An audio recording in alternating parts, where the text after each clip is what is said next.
Birdman, I mean, 150 million?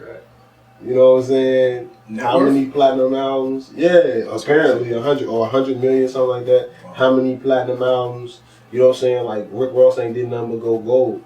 So, in some ways, it's like, yo, who is you to be talking about how I run my business? But then on the other side, it's like, we don't know how much of that network you owe to other niggas. Niggas riding around on the swole, on the ground, on the mold. That green and that gold.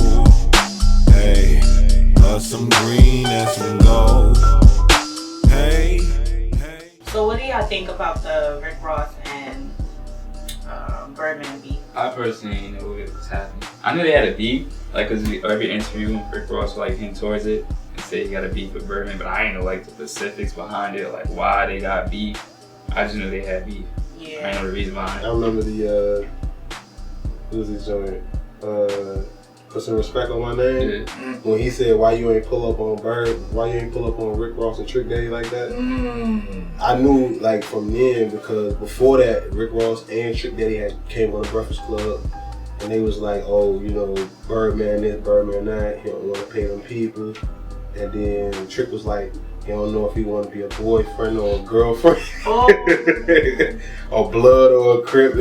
Like, them niggas was going on that nigga, so I kind of been, I don't know, I didn't expect him to come with a whole song, like, a whole 5 minutes, and it be that raw, like, he even was talking about him having a fake watch, like, that's fake. A fake. That nigga said, I realized that your watch was fake, damn. And the whips. Yeah, he said, I really thought y'all owned them cars, so like, yo. So basically, he's just a fraud. Yeah, like, he called him out. I thought that shit was cool, man. Like, I think we need more of that in hip hop. Even though he got called out by a guy who named himself after a drug dealer but was really a CO, I mean, it's progress. So. Well, we've been having a lot of that lately, because J. Cole did the same thing actually with Kanye. Just calling out another artist, like, based on their behavior and their actions. So we've been seeing that a lot lately in the hip hop world. I like it personally because, you know, I feel like sometimes, you know, artists need to, you know, after a while we get so up there and arrogant, cocky, maybe we think we above, you know, some type of criticism, this, that, and the third. So sometimes it's good to have that individual, you know, come out in the checks hip-hop, and balances. The checks and balances in the hip-hop world, because now it's competitive too. So now it's like, damn. But you don't think that was kind of whack how he's just talking about the way, like, another man's running his business, his label? How you mean?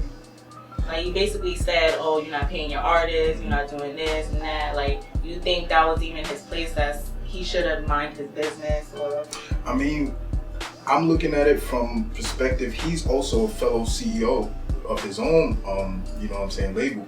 So I feel like, you know, I mean, he said he had a relationship with Wayne, he watched the whole debacle unfold, this, that, and the third. So I feel like he's coming from a place like, yo, like, why aren't you treating your people right? You know what I'm saying? Like, he's a label head too, so it's almost like I'm a father, you a father type stuff. You know what I'm saying? It's like, damn, I'm seeing the way you treat your kids. It's like, yo, bro, what's up but with you? At the same time, it's like, you wouldn't, like, if you had a son or a daughter, you wouldn't want nobody to tell you how to raise your kids. And I think it's the same way in that sense. I mean, you kind of look at it as like free consulting in a way, you know what I'm saying? But earlier he owed Wayne $52 million, so shit, that dropped that shit down to what, $48 million?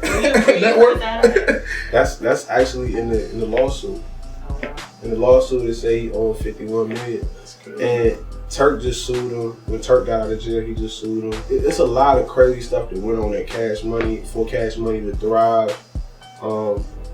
And in some ways, it's like, that nigga hooked on heroin. That's crazy. Yeah, I mean, him and Turk was hooked on heroin. That's crazy. But in some ways, it's like, damn, without all of that, would Cash Money have been as great?